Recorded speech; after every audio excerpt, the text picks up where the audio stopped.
Isaías 53, nós vamos ler o versículo 5. Vamos aprender algo muito importante sobre a obra de Jesus. Muitas vezes, quando nós lemos o texto da palavra de Deus, nós não prestamos atenção em alguns detalhes. Isaías 53, versículo 5, diz assim: mas ele foi transpassado por causa das nossas transgressões, e foi moído, esmagado por causa das nossas iniquidades. O castigo que nos trouxe paz estava sobre ele, e pelas suas feridas nós fomos curados. Amém? Esse é um texto muito conhecido que se refere à obra de Jesus. E Isaías dá detalhes do sofrimento que Jesus passaria. Mas aqui nesse versículo ele fala duas coisas que são diferentes.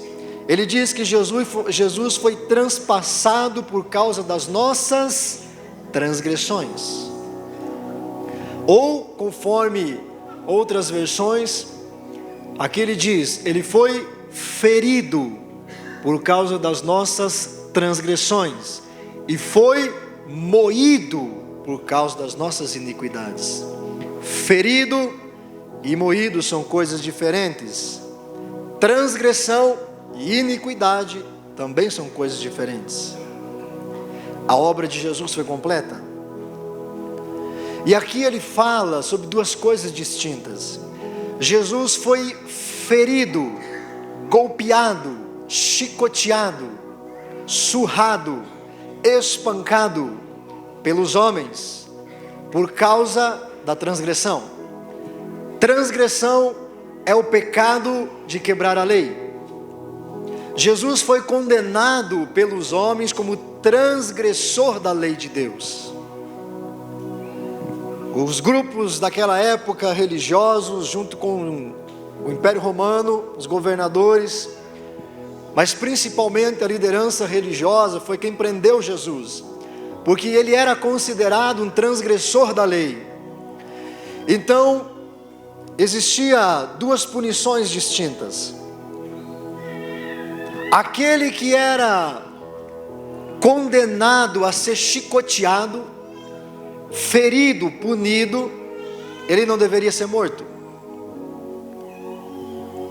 porque a sentença que Jesus recebeu foi de ser castigado. Depois que ele foi castigado, os líderes religiosos, fermentaram o povo para que pressionasse Pilatos para que o matasse. Então, se Jesus Cristo ia ser morto, ele não deveria ter sido punido. Então, conforme a lei romana civil daqueles dias, Jesus foi punido de maneira injusta, porque depois ele foi pendurado na cruz. O castigo que havia sido sentenciado era apenas dele ser ferido, chicoteado. E Pilatos fez isso porque queria soltar Jesus. Mas o povo começou a gritar: crucifica, crucifica esse homem, mata ele. Se você não fizer o que nós estamos falando, você é inimigo de César, porque esse homem disse que é rei. E então ele foi morto na cruz. Jesus foi ferido pelos homens por causa da quebra da lei, mas isso estava dentro do plano de Deus. Os homens o feriram, o puniram, porque você quebrou a lei. Aqueles chicotes, aquele momento onde surraram Jesus, foi por causa da quebra da lei. Isso a Bíblia chama de pecado. Mas ele foi moído, não pelas transgressões, não pela quebra da lei, ele foi moído pela iniquidade. E iniquidade é diferente de transgressão da lei. Os homens feriram Jesus, mas quem moeu Jesus foi Deus. Você sabia disso? Vamos um pouquinho aí, versículo 10, Isaías 53. Isaías 53, 10. Olha o que diz aqui: todavia, ao Senhor agradou moê-lo. Foi o Senhor que moeu Jesus.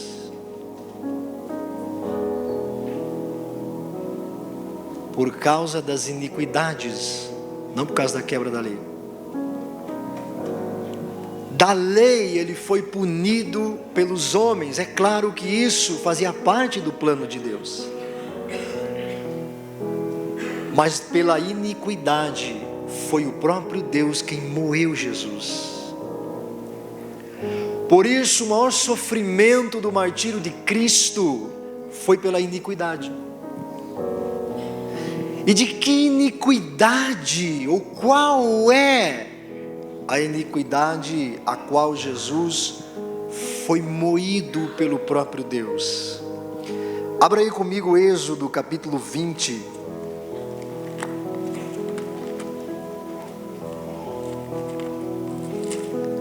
A partir do versículo 1.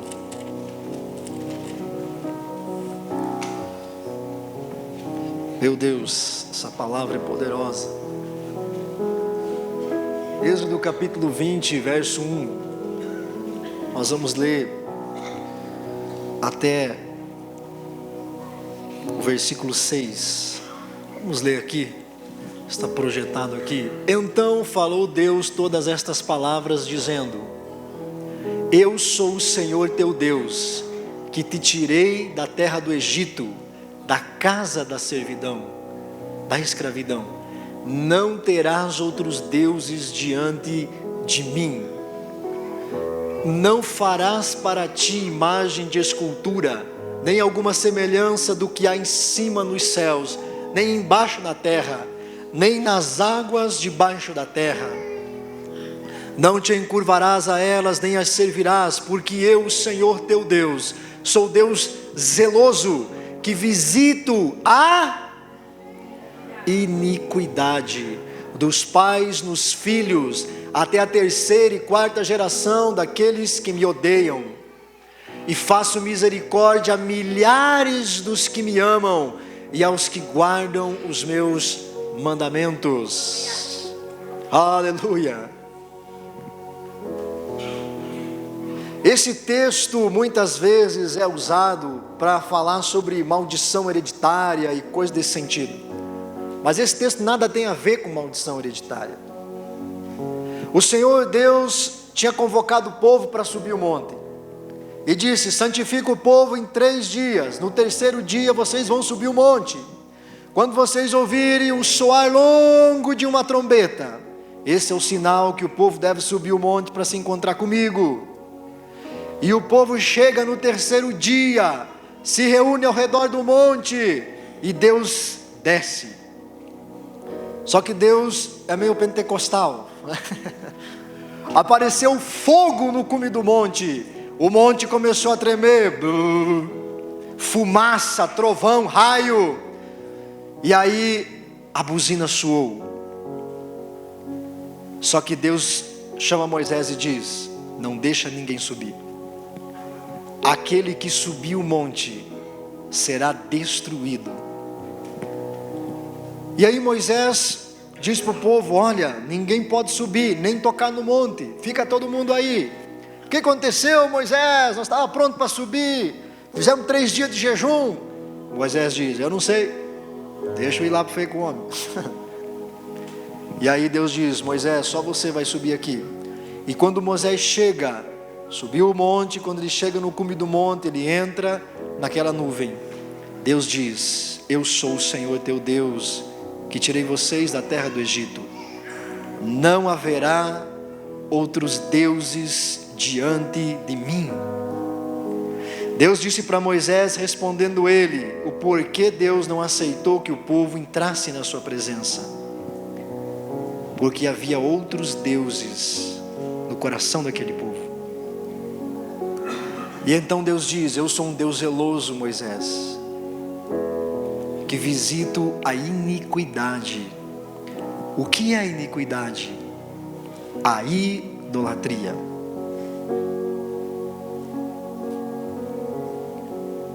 A iniquidade é diferente de pecado. As duas coisas fazem parte do pecado, mas iniquidade é diferente. Porque a iniquidade, ela envolve um aspecto espiritual.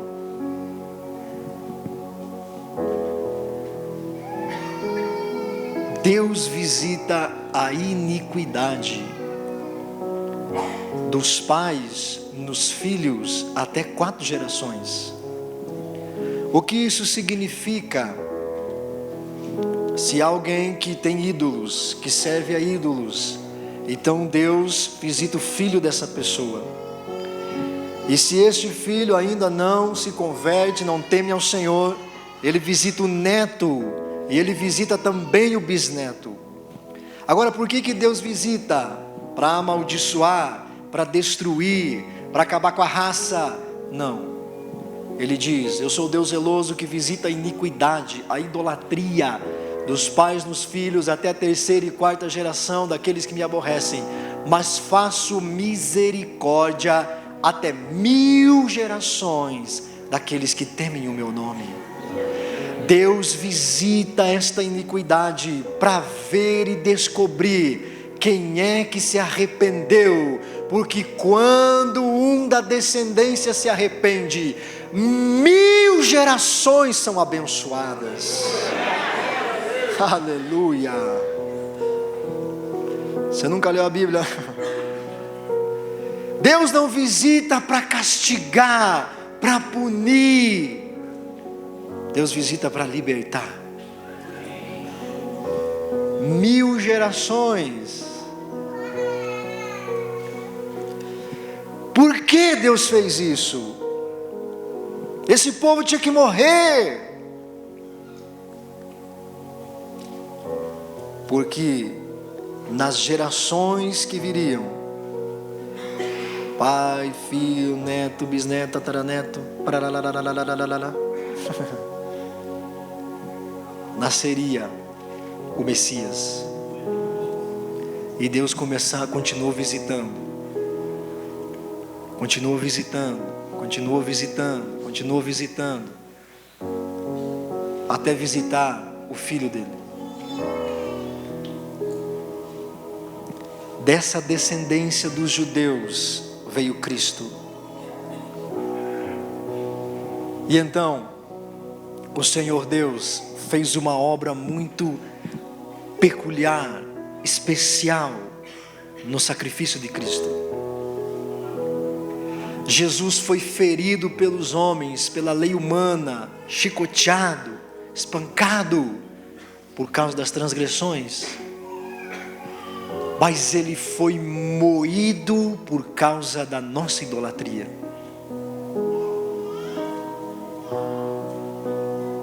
O principal sofrimento de Cristo foi por causa da nossa idolatria.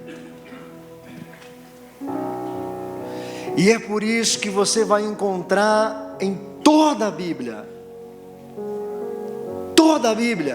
todos os livros, o que acendia a ira de Deus, o que provocava uma revolta, né? Não no sentido pejorativo, mas o que indignava o coração de Deus, era a idolatria do povo de Israel.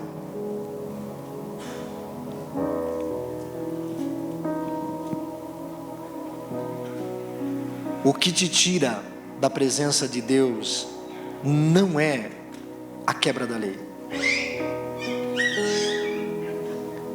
não é o teu pecado, mas é a tua idolatria. Mas Jesus Cristo foi moído por causa dela,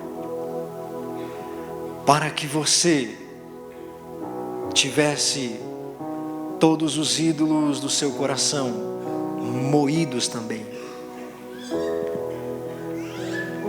O castigo que nos trouxe paz com Deus estava sobre Jesus.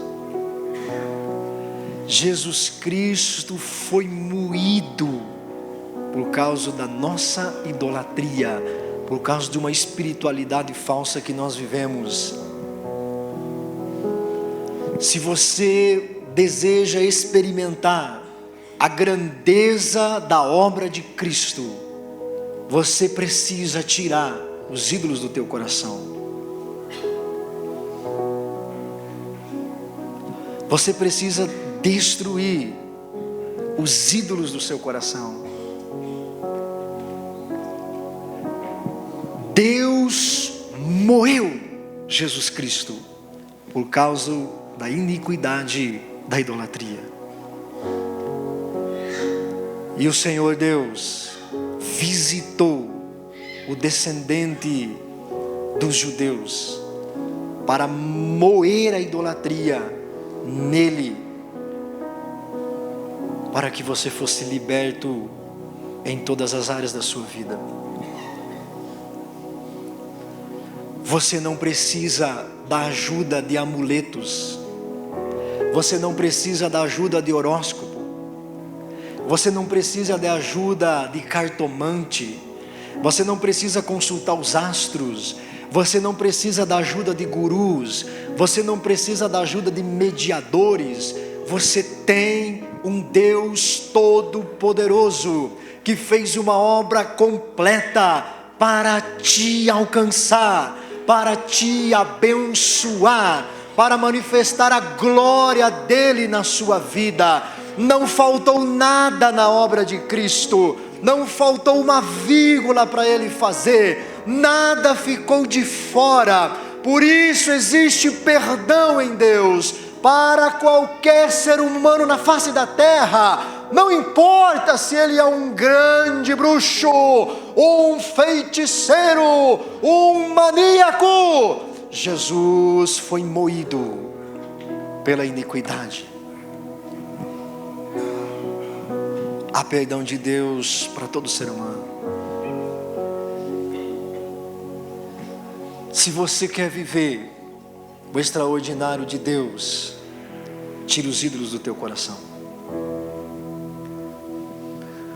Você se preocupa e se condena muitas vezes, vive culpado por causa de erros e pecados que você comete, mas existem ídolos no seu coração.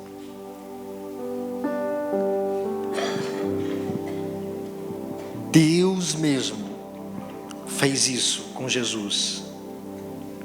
O principal aspecto da sua obra redentora foi a libertação de todos os ídolos.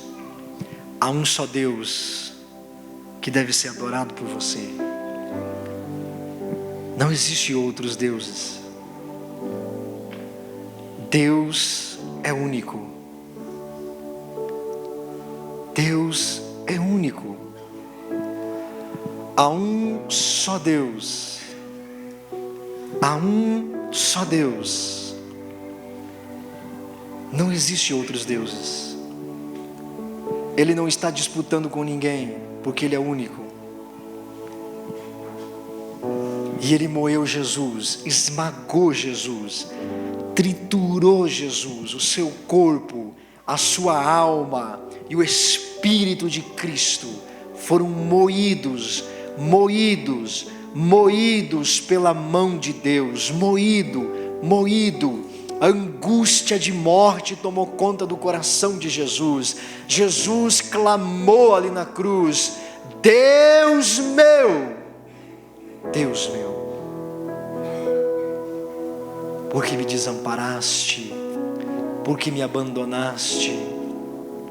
Ele disse: você sabe que você é o meu Deus.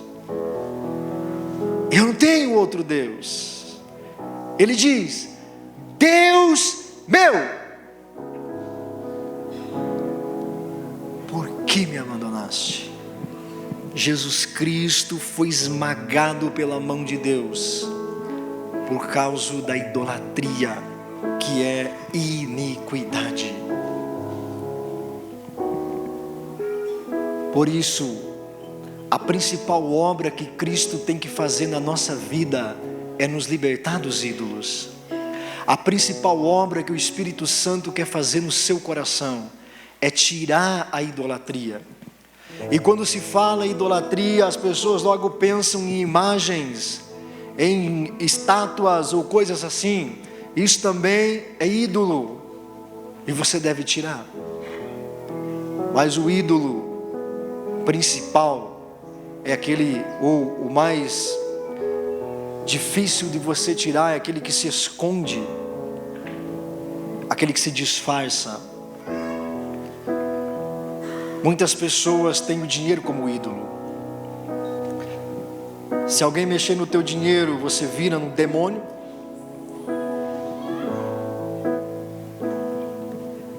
Por quê? Se tirar um pouco do teu dinheiro, no que você se transforma? E se der muito dinheiro também, o que você vira?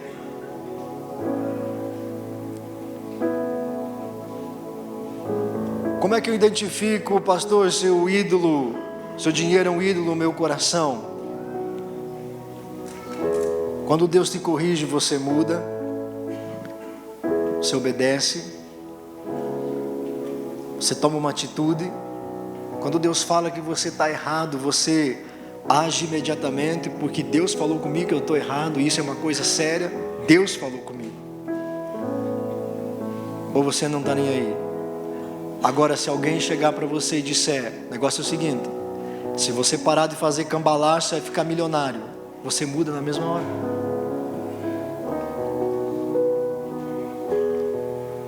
Se o dinheiro é capaz de te mudar mais do que Deus tem conseguido, Deus não é teu Deus, o dinheiro é teu Deus.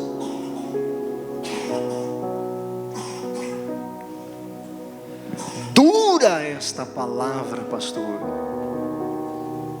Não. Duro foi ser moído por Deus. Se o dinheiro muda mais você do que Deus, quem é o teu Deus? Há pessoas que não podem ver dinheiro na frente, que muda a cabeça, fica louco, desesperado. Há pessoas que constroem um casamento de anos, os dois batalhando junto, crescendo juntos. Aí quando fica rico, a primeira coisa que faz, se separa.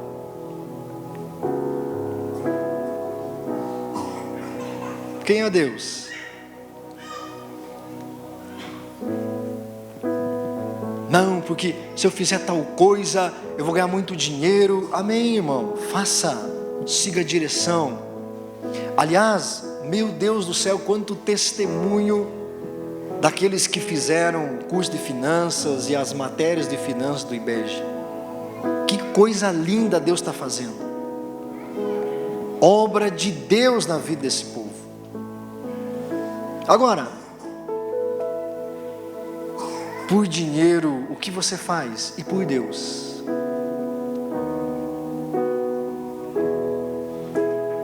O que as pessoas não percebem é que o grande problema não é elas ter quebrado a lei, transgredido, errado. O grande problema é um ídolo que está no nosso coração. É com esse aí que Deus quer lidar, porque foi com este aí, por causa deste pecado, deste ídolo, desta iniquidade, que Deus moeu Jesus Cristo. Outras pessoas têm a si mesmos como ídolos. A pessoa que sempre é vítima em todas as circunstâncias, ela sempre é vítima. Alguém é culpado, nunca ela. O ídolo é ela mesma. Ela morre de dó dela mesma. Coitada de mim, ou coitado de mim. Se eu sempre sou a vítima, se eu nunca estou errado, se eu vivo me justificando das coisas, eu sou o grande ídolo da minha vida.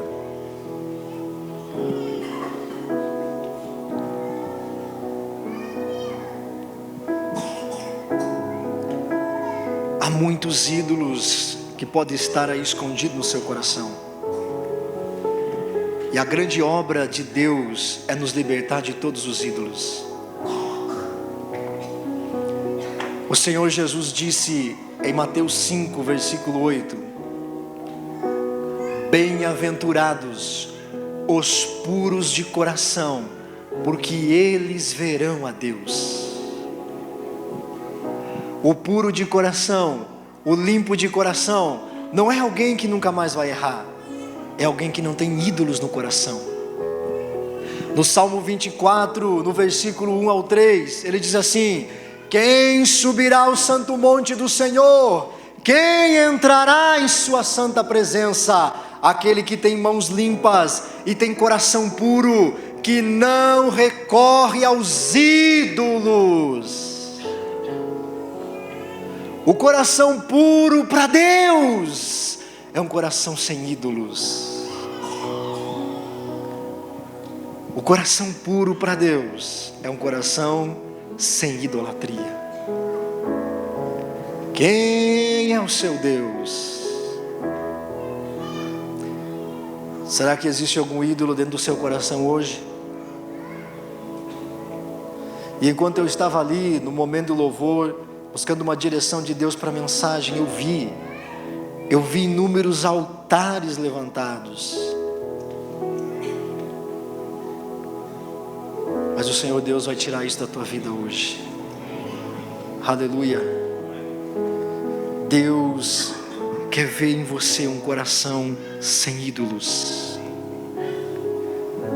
Deus quer olhar para você e ver o amor dele na sua vida. Jesus Cristo pagou um preço altíssimo